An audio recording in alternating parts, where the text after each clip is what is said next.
Hello, hello, hello, everyone. Welcome to another episode of Diary of a Professional. This is Ashley, Lou. and we have the lovely Shawnessa Devonish Ford with us today. She is a licensed therapist and a DMV owner, and she's the owner of Rejuvenated Minds Therapy. But before we get into any of that, let's get into our gratitudes. I will start. Yeah. Um, it might be even related to our topic today a little. Not in a negative way, but I'll say I'm grateful to have long-term friends who really are for me, who are happy for me, who are even edifying me. So I was like great to even just catch up with them, even if it was going away for the weekend and coming back a little tired. But I was grateful to having my cup full in a way. So that was my what I'm grateful for. So tell us, Lou. We are literally on the same page because I recently had a girls' group trip and it has been a while. It has been a Yeah. while. And some of us, we haven't seen each other in like 4 years. And some of us just met for the first time. And I don't be liking people like that. And Love the honesty. I gotta feel you out. I gotta suss you out. And it's like to do so on vacation, honey. But it all worked out for the best. And it was just like such a good time. Like there was never one time was there an issue. It was never an issue of, oh, is she like this? Getting ready. If you had to pay for things, there was never a lull in the moment. And it left me full. And I am like, yes, okay, I'm ready to, conquer, the regular world again. So I am grateful for that. That's beautiful. I know Yeah, you be giving a little bit of a side eye before you like. I have to. I have to. Oh, Not okay. everyone can be trusted.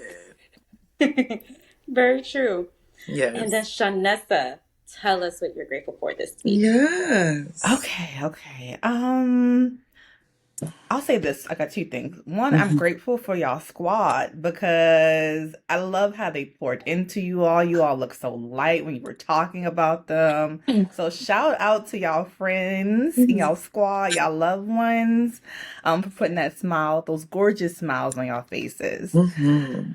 I am grateful, and this is my self-care journey, reconnecting with it. I'm grateful that I made it to the gym yesterday. Mm. So Okay. random, but I was a gym addict at summertime trying to, maintain.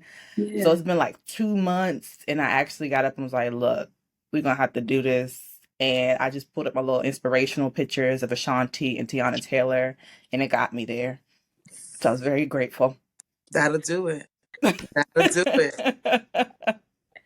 Honestly, the biggest thing is just to get there. Like just Exactly. getting up and getting to that gym and just kind of Hmm. showing up. So yes, I'm all Thank you. Amazing. Thank you. Thank you. So let's get into the topic. I really wanted to discuss imposter friends. I don't want to confuse Hmm. this with imposter syndrome, y'all. Right. Because that's a whole nother different topic. But I really wanted to discuss imposter friends, and I really want Shanessa to join us today with this. So, um, first, can you just kind of like define imposter friends for us? Absolutely. So when you think of an imposter friend, you think of, well, I want people to think of that friend that, well, I'm gonna put a quotation marks, friend, Mm. that don't want to see you thrive, fulfilled, succeeding in life. And Mm. they have the sneaky way of getting in your life and staying there. Ooh. Mm. Ooh. Let's talk about this. So, Let's make it Ooh. happen. Yes. um, do you let's start. Do you find that people at times have like a perpetual cycle of doing this? Maybe at times um, having them in their life and then they say we can't do this anymore and try to remove them out their life or set better boundaries with them, but for some reason how they kind of creep back in. How do you see that play out Mm. sometimes? Oh my God, that's such a great question. So it can play out that way as far as, yeah, you basically messed up, so I'm gonna disconnect from you. But I love you so much, my loyalty is so hard. I'll give you another chance. But then, like you said, that cycle continues. Mm-hmm. So that's one way. Another way is that person just have a very creative way of staying in your life. There are certain ways that they may cunningly manipulate certain things in your life, your relationships, because again, they don't want to see you thrive. They don't want to see you succeed. They want to be the center of attention, the top head honcho. So those are two main ways I see those imposters coming into your lives or into my clients' lives as well as myself Mm-hmm. and staying. How do you see them show? Because it's one thing for them to show up in our personal lives, right? How Mm-hmm. do they show up in maybe intimate relationships that we have, and how do they try to like affect it and influence that? Oh, so relationships, that is very, very, very, it's such Mm-hmm. an interesting topic because that sense of that infatuation is so intense Oh. that we become blinded by those Mm-hmm. red flags, legit. So one, I'll say this. We talked about friendships earlier when you both discussed gratitude. Right. Having those friends that are truly down for you can possibly help open your eyes to those things that you're not seeing. Because when you talk about, again, relationships, Mm-hmm. that intense connection, it could blind you. It can make you go a little loony. Mm-hmm. But having your girls to say, hey, not trying to control your life, but did you notice that he only calls you at 10 p.m. and the conversation ceases at 6 a.m.? I don't know, it seems a little weird. Just to kind of bring that to your attention. So it's always good to have an extra set of eyes that you trust when it comes to dating and relationships and identifying those imposters. Mm. Mm-hmm. And then, what are some signs of knowing that you have imposter friends? Because sometimes I feel that we are blinded by that too. I feel like we Mm-hmm. can be blinded by our own relationships, romantic relationships, but our own friendships as well. I feel like Absolutely. we always try to give them the benefit of the doubt or like, oh, it's okay. That's just who they are. Right. Yes. Oh my God, yes, because again, loyalty is real. If you had a friend for what, 20 plus years and they just start switching up because I don't know, a life situation happened, romantic issue happened, whatever the case may be, it's hard to really say, "Hey, I'm done with you." But sometimes I think the saying is we have people in our lives for a season, unfortunately. Mm-hmm. But overall, I think people need to avoid getting too comfortable in situations because comfortability could definitely have an impact on our judgment. So being comfortable in those friendships, being comfortable in those work situations where imposters can also show up as well. So keep that piece in mind. But as far as identifying them, I actually created an acronym to help everybody. So Yes, I'm Okay. gonna go through each letter for y'all. Mhm. So please. it's literally spelling out imposter. So the I is for the individuals who are inconsistent. The M is for individuals who mistreat you. The Mm. P is for people who pressure you to do dangerous um actions, tasks, whatever the case may be. We're at P. There we go. Yes. The O is being overly competitive, not in those very healthy ways. There's a difference between yeah, I'm about to race you. Oh, let's go on vacation and do this little I don't know obstacle course. Oh, I won, yay yay.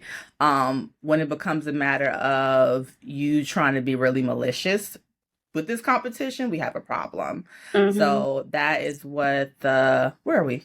I'm sorry. There's so many We're just finished. letters. Oh, We're up to S. yes. Thank you. Thank you so much, y'all. Yes. Sneaky. So S piece is for sneaky. The T is talk behind your back. Mm. The E is for envious because there's truly a difference between envy and jealousy. And the R is for rude. So that's how I kind of break it down for clients and people who I do speaking engagements with, the audience members, so they can remember how to identify those imposters in your life. Oh. Well, I would like to go into jealousy and envious because I feel Mm-hmm. that people have a difficult time differentiating those two and not Oh, too for sure sure. what they are. Absolutely. So, can you kind of like break down the difference between someone being jealous versus someone being envious as a Oh, friend? yes. Yes, yes, Yeah. yes. So envy has a sense of malice to it. Mm. Jealousy is normal. I'm jealous that you just went on your girls trip and I got to sacrifice my little travels until we get this house. I'm very jealous and I can admit that. It's a natural emotion. But I'm not Yes. envious to the point where I'm about to come over your house and steal your passport so you won't go anywhere else. So, envy. So that's the biggest difference between the two. I Jealousy feel is you. normal, but I often encourage individuals to identify how they're responding to their jealousy. Because if you're Mm. responding in an unhealthy way, then you go down the path of one, imposter, Mm-hmm. envy, and I'm sorry, one, imposter, two, envy, which is associated with my imposter acronym. Man. Because you see, like me, right? I Mm-hmm. could have went on this girl trip and not like this new person. Yep. How would you distinguish not liking someone or their partner versus being an imposter? I think it's all a matter of how you navigate that system, because if you don't like a person and now you're investing so much time to develop a friendship, you already Mm-hmm. know you about to go on that friendship acting unhealthy, acting quote unquote fake.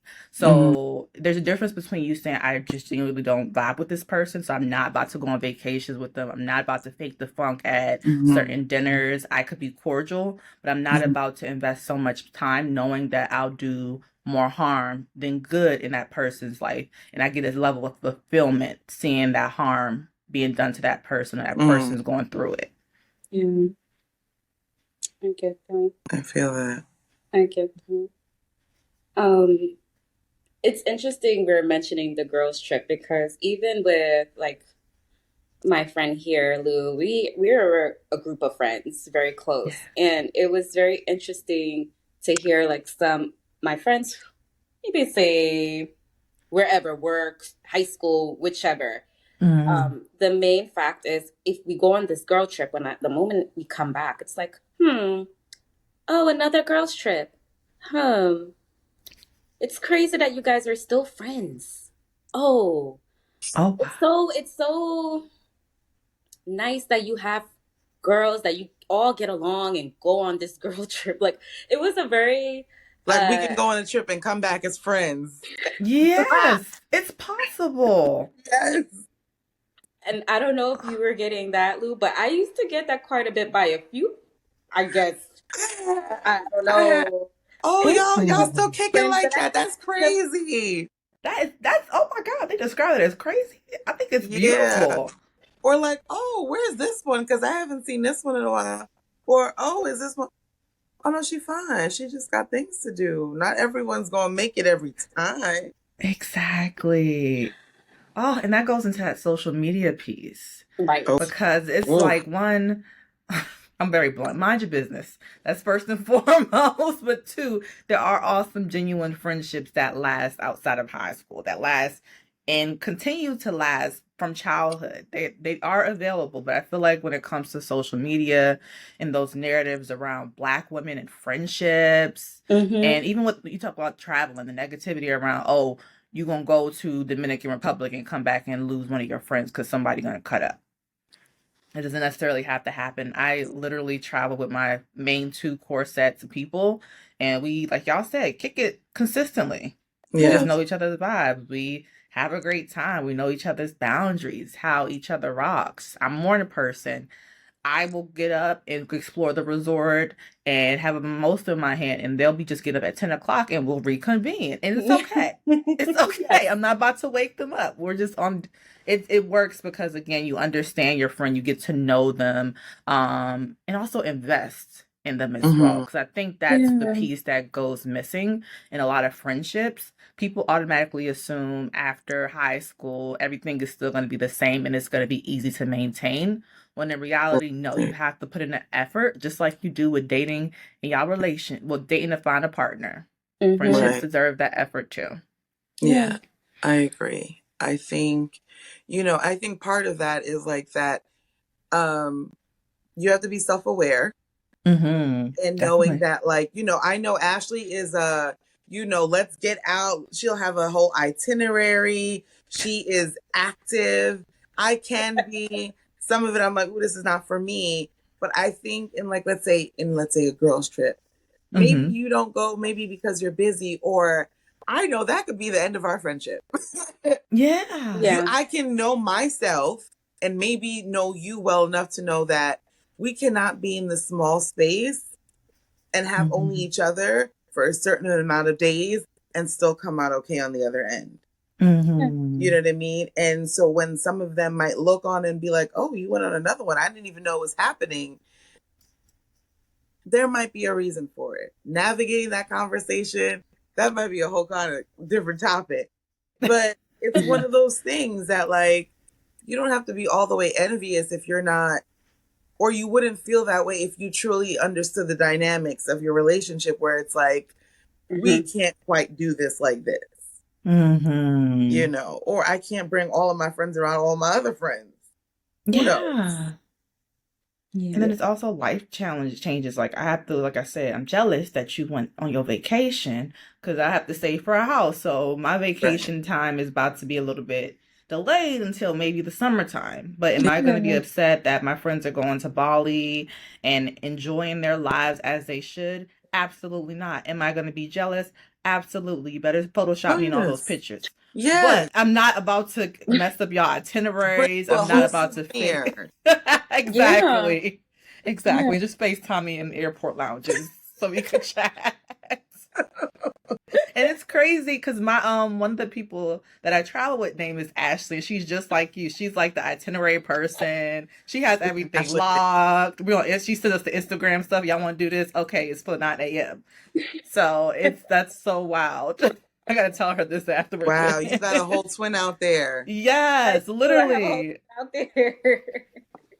I got itineraries for countries that I'm planning to go to. You don't even know. Oh God. She does. I'm just like, okay, well, I'm the Zell. I have a happy mix of both. But if Ashley, if you thrive and you love doing that, I will happily sell you the money and sit down and mind my business. Send me the invoice. Send me the invoice.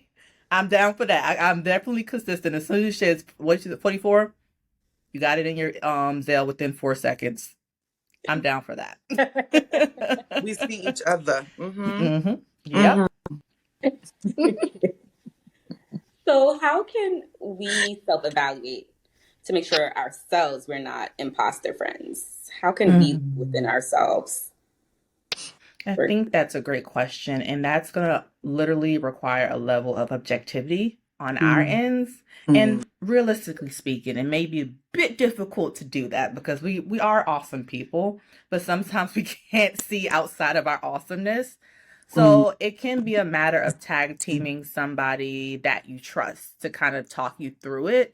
But when having that conversation, making sure that person identifies evidence, because it's easy to say, well, yeah, girl, you can be a little bit rude to people at times. And it's like, well, how? Get those examples so it can be like, okay, maybe I am a little bit rude to this individual. And that also goes back to this piece. Sometimes a person may not know that they're displaying those traits associated with imposter syndrome. So it's always good to do that self-evaluation, whether you are looking at yourself from an objective lens or tag teaming somebody that you trust so you can know, hey, let me change some things around because I'm going down a path of imposter when I actually thought I was helping this person. Oh, I like that. Yeah. I mean, we've been talking about friends and everything, and it's very real. But let's not pretend like we can't have some imposter friends that are our actual family. And those are ties it's not as easy to just be like, out of my life, or or hard Yeah. boundaries because of that history. Yeah. How do you navigate that? I think you kind of implied it with what you just said. Don't automatically feel like you have to go down the path of cutting off a family member. Mm. Setting boundaries can be a substitution for complete cutoff. But Okay. when it comes to that boundary piece, you got to be creative with it. For example, if I don't know, your sister displays imposter traits, you're gonna see her on Thanksgiving most likely. So it's not a Oh, she's matter around the of corner. exactly, and you want to get your plate, so you're gonna be there on Thanksgiving. But setting boundaries, whether that's time limit when you're talking to her, if you know you can only tolerate 5 minutes of conversation before she starts to be judgmental, leave it at 5. Go talk to granny, go talk to auntie, Yeah. keep it pushing.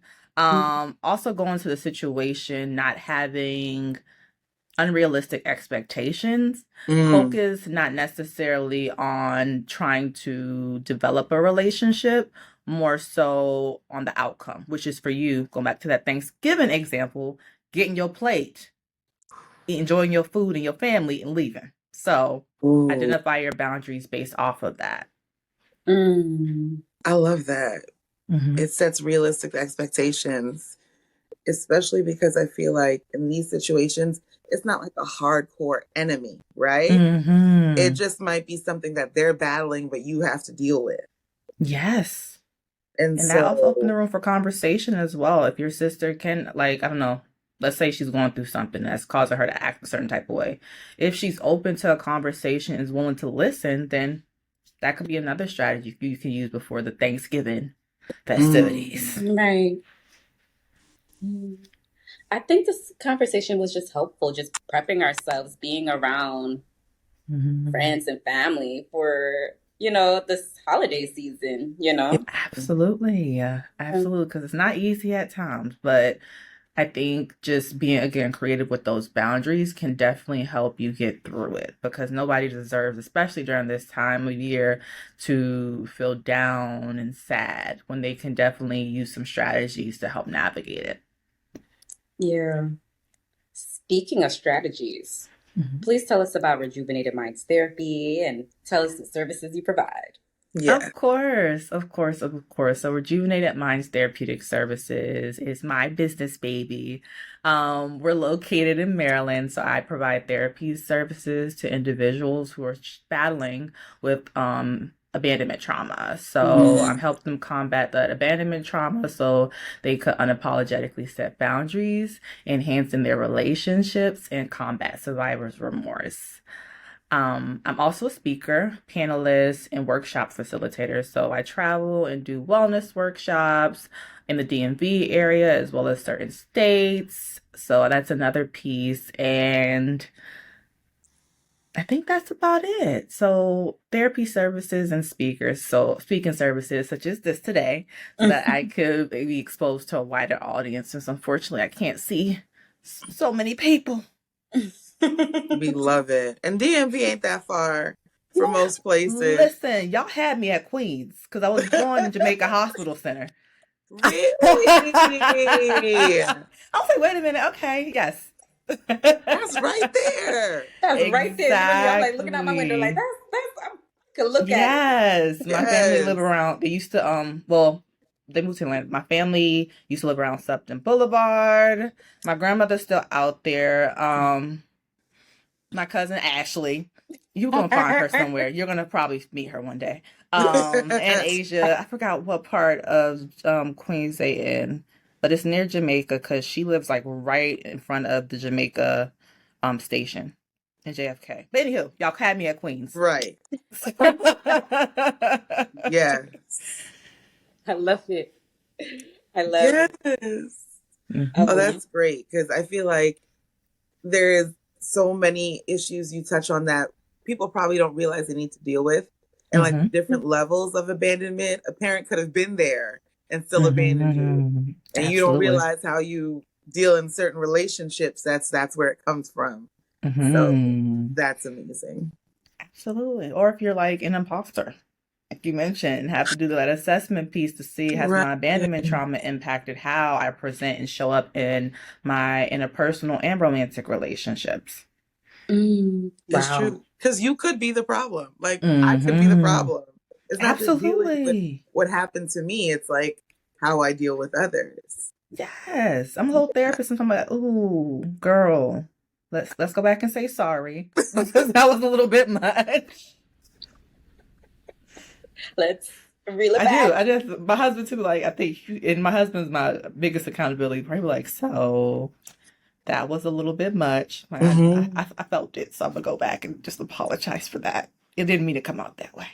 You might have to spend a whole episode showing people how to properly apologize and mean it. Oh my God, yes, because it's that's a whole episode. That's a whole nother Whew. episode. Yeah. That's a whole Yeah. nother episode. We might have to talk.